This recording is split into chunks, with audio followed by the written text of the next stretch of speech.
Hello दोस्तों, Urjit GS academy में आपका एक बार पुनः स्वागत है। आज हम जिस टॉपिक पे बात करने वाले हैं वो है राष्ट्रपति। जी हाँ दोस्तों, वर्तमान में अगर सबसे ज़्यादा अगर किसी की चर्चा है तो वो है राष्ट्रपति की। जी हाँ दोस्तों, अभी हाल ही में जो वर्तमान में राष्ट्रपति हैं श्री रामनाथ कोविंद जी, वो उनका कार्यकाल समाप्त होने वाला है और नए राष्ट्रपति को चुनना है। तो दोस्तों इसी पर जो है वर्तमान में काफ़ी चर्चा है। तो दोस्तों अभी जो रामनाथ कोविंद जी हैं, ये देश के 14वें राष्ट्रपति हैं और हमें 15वें राष्ट्रपति जो है चुनना है। तो 18 जुलाई 2022 को नए राष्ट्रपति का चुनाव होना है। तो इस पे जो है अभी ये काफ़ी गर्म मुद्दा है। तो दोस्तों हम इसी पहलू पे हम बात करेंगे, साथ साथ हम ये भी देखेंगे कि राष्ट्रपति जो है कैसे चुने जाते हैं, कौन कौन सी इनकी शक्तियां होती है। तो दोस्तों ये पूरी सीरीज होगी राष्ट्रपति की, कम से कम इसमें 7 से 8 वीडियो होंगे और हर पहलू पर जो है हम चर्चा करेंगे। तो आज हम जो बात करेंगे कि राष्ट्रपति की कौन मतलब कैसे चुने जाते हैं, ठीक है, क्या क्या उनके किस तरह से वोट राज्य के द्वारा कितनी वोट वैल्यू होती है और कौन कौन राष्ट्रपति के चुनाव में भाग लेते हैं, कौन कौन भाग नहीं लेते हैं। दोस्तों ये जो स्टूडेंट तैयारी कर रहे हैं उनके पॉइंट ऑफ व्यू से बहुत ही महत्वपूर्ण है। इसके अलावा ये पॉइंट जो राष्ट्रपति जी हैं, कुछ लोग जानना भी चाहते हैं कि आखिर इनका चुनाव कैसे होता है। तो चलिए दोस्तों हम शुरू करते हैं कि राष्ट्रपति जो है ये किस तरह से, मतलब राष्ट्रपति क्या हैं और कौन कौन इनको चुनते हैं। तो सबसे पहले जो है जो राष्ट्रपति जी हैं वो भारत का प्रमुख होता है, यानी राज्य का, यहाँ राज्य मैंने लिखा है, राज्य से मतलब है यहाँ पर देश होता है। तो जो राष्ट्रपति है भारत राज्य का प्रमुख होता है। ये राज्य से मैं एक बार फिर बता रहा हूँ कि राज्य मतलब देश का प्रमुख हो, प्रथम नागरिक होता है और राष्ट्र की एकता, अखंडता और सुदृढ़ता का जो है वो प्रतीक होता है। ठीक है, किसका प्रतीक होता है? सुदृढ़ता का वो जो है प्रतीक होता है।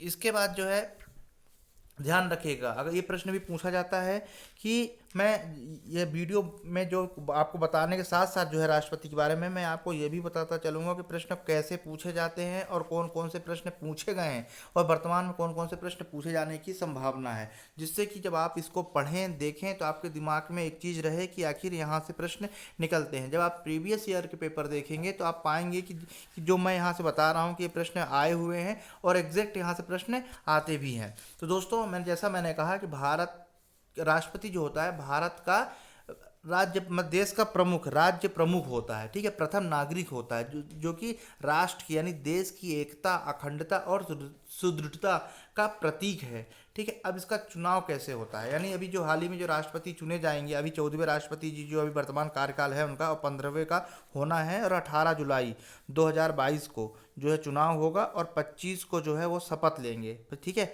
तो इस तरह से यानी 25 तारीख को हमें 15वां राष्ट्रपति जो है मिल जाएगा। जैसा कि आप लोग जानते हैं कि दो मुख्य उम्मीदवार जो है यहाँ पे अभी खड़े हुए, एक है महिला हैं और दूसरे जो है पुरुष हैं, जो सिन्हा जी हैं। ठीक है, यशवंत सिन्हा जी हैं, दूसरी जो है मैडम है द्रौपदी मुर्मू, जो अभी आप लोग जानते हैं। ये पहली, इसके अलावा हम जो भारत में जो अभी तक के जितने राष्ट्रपति हुए हैं उनके बारे में भी चर्चा करेंगे, लेकिन अभी हम उसकी कार्यविधि जानना चाहते हैं कि आखिर ये कैसे बने, अभी तक यहाँ कैसे इनका सिलेक्शन हुआ, किस तरह से पहुँचे, कौन कौन सी शक्तियाँ हैं। ठीक है, तो जो द्रौपदी मुर्मू हैं ये पहली महिला तो दूसरी होंगी लेकिन पहली आदिवासी महिला होंगी। ठीक है, इस तरह से जो है प्रश्न पूछे जाते हैं और ये पूछे जाएंगे। तो हम यहाँ बात कर रहे हैं कि राष्ट्रपति के चुनाव में कौन कौन भाग लेता है, ठीक है, कौन कौन होता है, कैसे कैसे ये जो है प्रोसेस होती है। तो राष्ट्रपति का जो बेसिकली जो है राष्ट्रपति का जो चुनाव है, तो राष्ट्रपति का निर्वाचन जो है एक अप्रत्यक्ष मतदान के द्वारा होता है, यानी प्रत्यक्ष होता है और एक क्या होता है, एक प्रत्यक्ष होता है। तो प्रत्यक्ष यानी डायरेक्ट और अप्रत्यक्ष यानी इनडायरेक्ट, यानी राष्ट्रपति का चुनाव होता है अप्रत्यक्ष तरीके से होता है। अप्रत्यक्ष के यहाँ मायने ये हैं कि इसमें जो है जनता सीधे मतदान नहीं करती है। ठीक है, सीधे यानी जो जनता मतदान नहीं करती है उसे अप्रत्यक्ष कहते हैं, यानी जो प्रत्यक्ष जो लोग हम चुनते हैं जिनको, वो लोग इसमें भागीदारी करते हैं। ठीक है, यानी जो जनता के द्वारा चुने गए लोग हैं वो राष्ट्रपति को चुनते हैं। यानी कहने का यहाँ मतलब है कि राष्ट्रपति का निर्वाचन अप्रत्यक्ष होता है जनता की जगह, जनता द्वारा चुने गए प्रतिनिधि जो है राष्ट्रपति को चुनते हैं। ठीक है, यानी अर्थात कहने का मतलब ये हो कि राष्ट्रपति का निर्वाचन जनता प्रत्यक्ष रूप से नहीं करती, बल्कि एक निर्वाचन मंडल के द्वारा राष्ट्रपति का चुनाव होता है। ठीक है, यानी ये नागरिक हो गए। दोस्तों मैं बहुत ही विस्तार से अब बहुत ही एक एक पहलू पे राष्ट्रपति के जो है मैं पूरा फोकस करूंगा और आपको एक एक चीज़ जो है बताने की पूरी मैं कोशिश करूंगा। बस आपको पेन और कॉपी लेके बैठना है और वो सारे पॉइंट्स जो है मैं इंपॉर्टेंट होता जाएगा, मैं बताता जाऊंगा, आपको नोट करना है और यहीं से प्रश्न आना है। ठीक है, क्योंकि राष्ट्रपति के नाम से ही भारत के सारे काम होते हैं। ठीक है, राज्यों में राज्यपाल के नाम से होते हैं और पूरे देश में जो है राष्ट्रपति के नाम से होते हैं केंद्र में। तो इनके बारे में जो है हम बात कर रहे हैं। तो जो निर्वाचन होता है वो अप्रत्यक्ष होता है, ये प्रश्न बहुत बार पूछा गया है, ध्यान रखना। और एक निर्वाचन मंडल के सदस्यों के द्वारा जो है इनका निर्वाचन किया जाता है। इसके बाद अब राष्ट्रपति के निर्वाचन ये तो हो गया, ये चुनाव कैसे होता है। अब इसमें कौन कौन भाग लेता है ये बहुत महत्वपूर्ण है, समझ लीजिए, इसको रट लीजिए आप लोग। क्यों? क्योंकि इससे प्रश्न जो है पूछे जाने की पूरी क्या पूछे पूछे हमेशा पूछे जाते हैं, कंफ्यूजिंग क्वेश्चन यहीं से क्रिएट होते हैं। ठीक है, तो आप ध्यान रखिए कि राष्ट्रपति के चुनाव में कौन कौन भाग लेता है। तो संसद के दोनों सदन, संसद में दो सदन होते हैं। कौन कौन से सदन होते हैं? एक तो राज्यसभा होता है, एक लोकसभा होता है।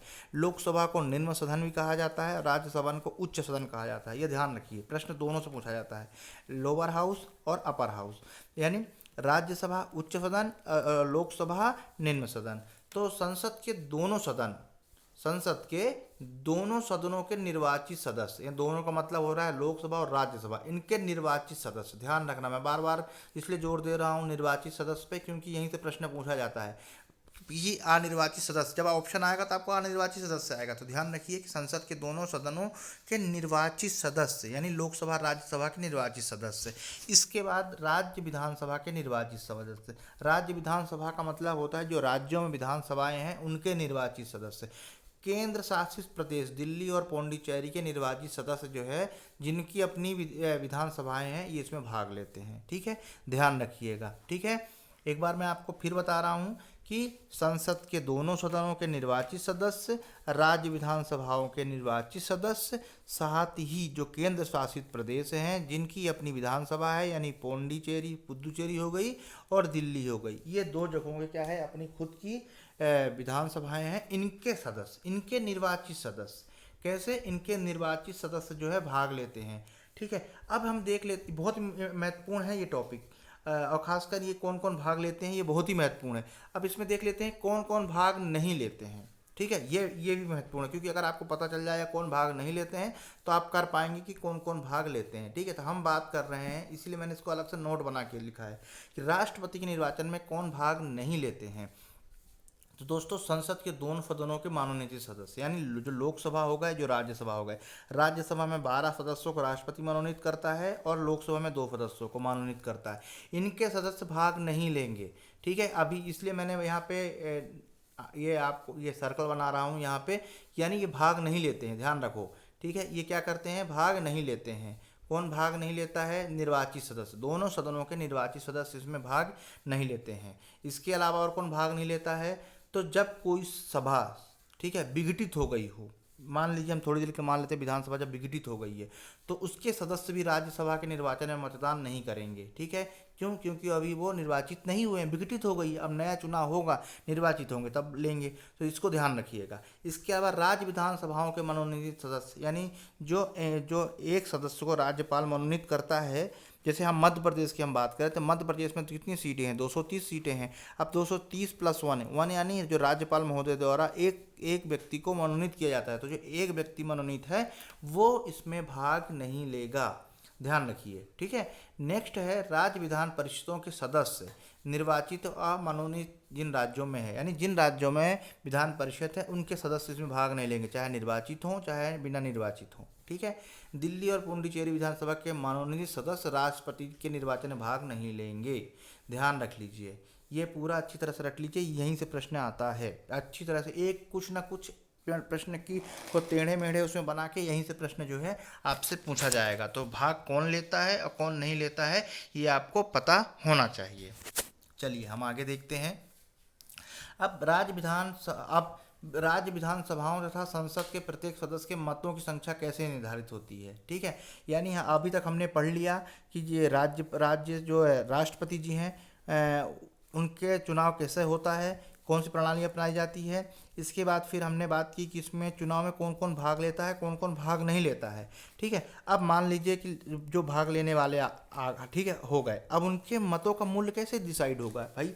उत्तर प्रदेश में तो बहुत ज़्यादा जो अपने सांसद भी हैं और उनके सीटें भी बहुत ज़्यादा हैं राज्य विधानसभा में, और वहीं सिक्किम में या गोवा में यहाँ कम है, तो कैसे डिसाइड होगा। तो इन सभी पे जो है हम एक बार नज़र डाल लेते हैं। तो इसके लिए सबसे पहले हमने बात की है विधायकों के मतों के मूल्य कैसे डिसाइड होंगे, जो विधायक हैं उनके मतों का मूल्य कैसे डिसाइड होगा। तो चलिए हम देख लेते हैं, एक अच्छे एग्जाम्पल के द्वारा मैं आप लोगों के लिए लेके आया हूं, और उम्मीद करता हूं कि आप लोगों को एक बार में जो है समझ में आ जाएगा। तो विधायकों का मूल्य जानने के लिए हमने लिया है कि एक विधायक का मूल्य हमने जाना है। ठीक है, विधायकों के वोटों की वैल्यू या का फार्मूला क्या है, ये प्रश्न एक बार ये प्रश्न पूछा गया है, केवल फार्मूला ही पूछा गया है, तो आपको फार्मूला पता होना चाहिए। यानी एक विधायक की वैल्यू कैसे निकाली जाती है, राज्य या यूटी यानी यूनियन टेरिटरी की कुल आबादी, यानी ये मान लो किसी भी राज्य की यहाँ पर जितनी आबादी हो और उसमें विधानसभा में चुने गए सदस्यों कुल संख्या हो, एग्जाम्पल के तौर और उसको 1000 से जो है उसको भाग दे देते हैं। ठीक है, एग्जाम्पल के तौर पे हमने यहाँ पर लिया है, मान लीजिए किसी राज्य की जनसंख्या कितनी है, 1 लाख है, और विधायक निर्वाचित जो विधायक है वो 100 हैं। देखिए, तो यहाँ पर ये जो फार्मूला है, इसी फार्मूले पे हमने क्या किया, फिट किया उसको। कैसे फिट किया देखिए। ठीक है, यानी एक विधायक की जो वोट है उसकी वैल्यू कैसे निकलेगी। ठीक है, और जितने विधायक होंगे उसके वोट की वैल्यू कैसे निकलेगी। तो एक विधायक की वैल्यू के लिए जो उसकी वैल्यू के लिए जो ये फार्मूला है, तो सूत्र जिसे बोला जाता है, तो राज्य की कुल जनसंख्या या यूनियन टेरिटरी की जनसंख्या और जितने व्यक्ति चुने हुए हैं विधानसभा में, यानी जितने जो एमपी हैं, सॉरी एमपी नहीं एमएलए हैं वो चुने गए हैं, और उसको 1/100,000 से अपन क्या करेंगे, डिवाइड करेंगे। तो देखिए एग्जाम्पल तौर पे देख लेते हैं, मान लीजिए किसी राज्य की जनसंख्या 1 लाख है, एग्जाम्पल तौर पे देख लेते हैं, और उनके जो निर्वाचित विधायक हैं 100 हैं, तो हम क्या कर रहे हैं, राज्य की जनसंख्या हमने डाल दी यहाँ पर 1 लाख। ठीक है, और विधायक कितने थे, 100 थे, हमने यहाँ 100 लिख दिया, और जो फार्मूले में 1/1000 है उसके द्वारा जो है हमने इसको कैलकुलेट किया। जब कैलकुलेट किया तो एक विधायक की वैल्यू आ गई कितनी, 1, यानी एक विधायक की वैल्यू 1 आ गई, तो 100 हैं तो कितने हो जाएंगे, 100 हो जाएंगे। बात समझ में आ रही है आप लोगों को। यानी कि हम यहाँ से एक विधायक की वैल्यू निकल आई, कितनी विधायक की वैल्यू निकल आई, एक विधायक की यहाँ पर वैल्यू निकल आई। अब यहाँ पे कुल कितने विधायक थे, 100 विधायक थे, तो वैल्यू कितनी हो गई, 100 हो गई। ठीक है, अब ये इसी तरह अब देश में कुल निर्वाचित विधायक कितने हैं, देखिए अभी तक जो है देश में कितने निर्वाचित विधायक हैं, 4033 जो है निर्वाचित विधायक हैं। तो कुल निर्वाचित की जो विधायकों को वोटों की वैल्यू हो जाएगी, कितनी हो जाएगी, ये इतनी हो जाएगी। ठीक है, चलिए हम आगे देख लेते हैं। अब संसद की, ये तो हो गई, ये बात हो गई किसकी, कि एक जो विधायक हैं उसकी वोट की वैल्यू हमने यहाँ पर देख ली। ठीक है, यानी हमने सभी राज्यों की वैल्यू देख ली। एक एग्जांपल तौर पे मैंने बताया था, आप किसी के चाहे एमपी का हो, एमपी का है, कितने विधायक हैं, कितनी जनसंख्या है, 6 करोड़ है। ठीक है, अब 6 करोड़ में अब कितने विधायक हैं उसको, और 1/1000 से आप वो करेंगे तो एक की निकल आएगी। इसी प्रकार जो है आप सबकी निकाल सकते हैं। अब हम देख लेते हैं कि जो सांसद हैं, ठीक है, एमपी है, मेंबर ऑफ पार्लियामेंट है, उनकी वोटों की वैल्यू कैसे निकलेगी। क्योंकि आप इस समय पे देख ही रहे होंगे कि डेली एक कैलकुलेशन आता है कि जब 2 लोग खड़े होते हैं, यानी अभी जो द्रौपदी मुर्मू जी और सिन्हा जी खड़े हुए हैं, तो ये गणित लगाया जाता है गवर्नमेंट के द्वारा, ये देखा जाता है कि कौन किसके तरफ है, मतलब कितने वोट मिलेंगे। ठीक है, तो ये इसी से गणित लगाया जाता है, ये जो कैलकुलेशन होता है इसी के माध्यम से लगाया जाता है। ठीक है, तो संसद की वोटों कीमत कैसे निर्धारित करते हैं, तो देखिए हम संसद की निर्धारित करते हैं, सिंपल सा इसका भी कैलकुलेशन है। विधायकों के वोटों की कुल कीमत, यानी जितने विधायक थे उनकी जो वोटों जो कीमत थी जो हमने निकाली थी वो, और दोनों सदनों के संसदों की कुल संख्या, यानी लोकसभा राज्यसभा में जितने व्यक्ति हैं, और उसको 1/1000 से जो हमने अभी कैलकुलेशन किया उसी के द्वारा जो है हम निकाल लेंगे। तो इसमें संसदों के जो है वोट की कीमत यहाँ पर निकल के आ जाएगी। तो भारत में अभी 786 सांसद हैं। क्या होता है, कभी संसद थोड़े बहुत कम भी होते हैं, कैसे, जैसे राज्यसभा में 1/3 जो लोग हैं हमेशा रिटायर होते रहते हैं। ठीक है, तो उससे जो है 6 साल में जो है ये रिटायर होते रहते हैं, तो चुनाव में थोड़ा देरी भी हो जाती है। ठीक है, तो यहाँ पर जो है भारत में अभी 776 सांसद हैं, जिसमें से लोकसभा के इतने हैं और राज्यसभा के इतने हैं। ठीक है, जिसमें से कि इसमें 2 व्यक्ति को राष्ट्रपति जी जो है मनोनीत करते हैं, इसमें 12 करते हैं। इस पे जो है हम विस्तार से चर्चा करेंगे। तो इसमें ये चीज़ हमने समझ ली। इसके बाद राष्ट्रपति चुनाव में जो वर्तमान व्यवस्था है ये बहुत महत्वपूर्ण है। जो वर्तमान व्यवस्था है वो 1974 से चली आ रही है। ठीक है, और ये 2026 तक चलेगी।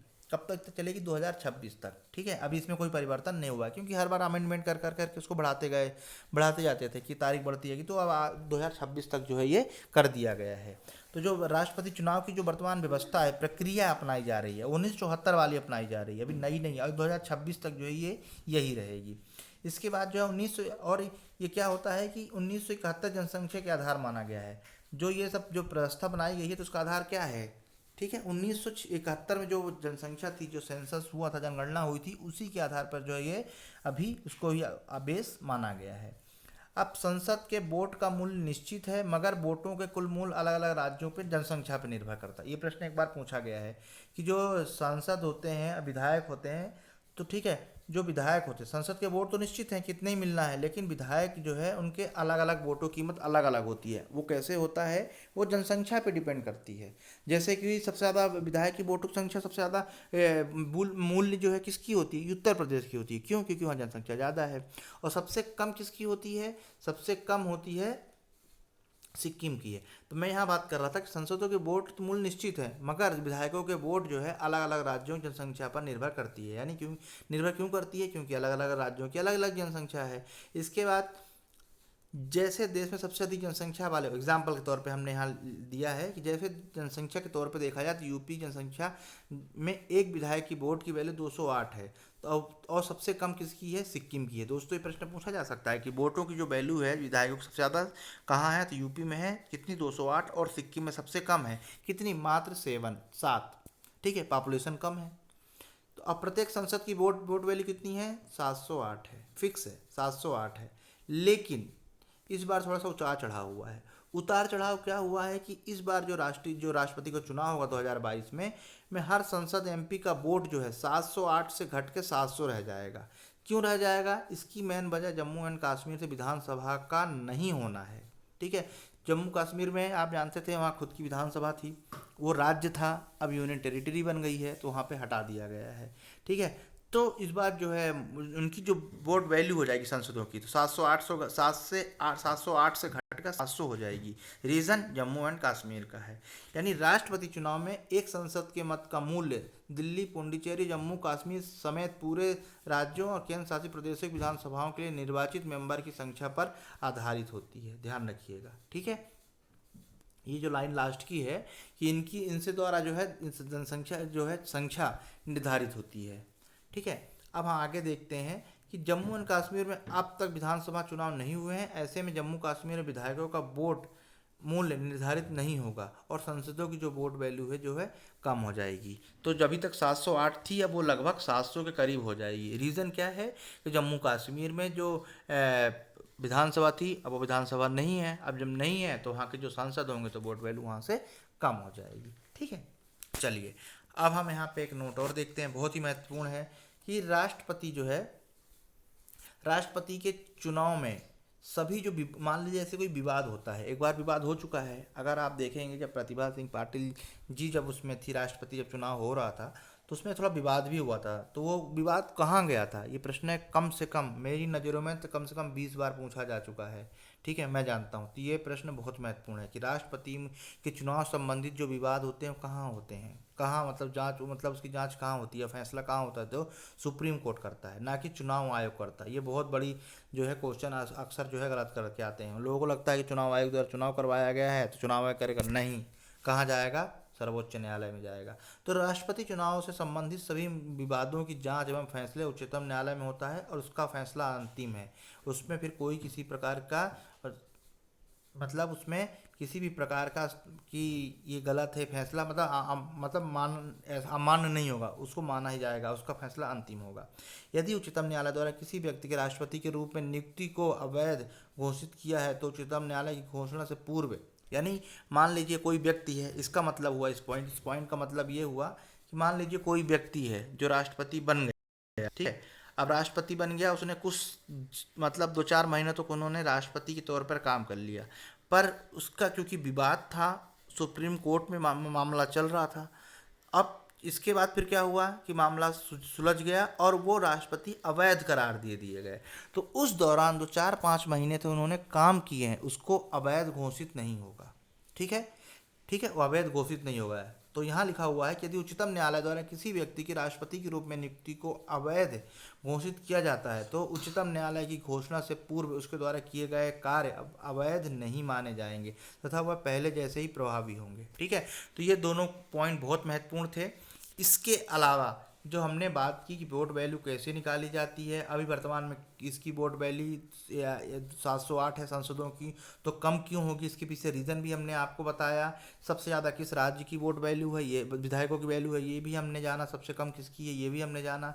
साथ में हमने ये भी जाना कि जो अभी राष्ट्रपति चुनाव की जो प्रक्रिया है वो कब से चली आ रही है, कब तक चलेगी और इसका बेस क्या होता है। तो जनसंख्या आधार माना जाता है। दोनों संसद हो चाहे विधायक को उनकी वोट वैल्यू कैसे होती है, नापते हैं, क्या फार्मूला होता है, इस पर हमने चर्चा की। साथ में हमने चर्चा की कि ये राष्ट्रपति के चुनाव में कौन व्यक्ति या कौन से सदस्य, कहाँ के सदस्य इसमें भाग लेते हैं, कौन भाग नहीं लेते हैं। साथ ही हमने जाना कि चुनाव कैसे होता है राष्ट्रपति का। तो दोस्तों इस तरह से जो है हमने चुनाव राष्ट्रपति के बारे में थोड़ी सी प्रक्रिया जानने की कोशिश की।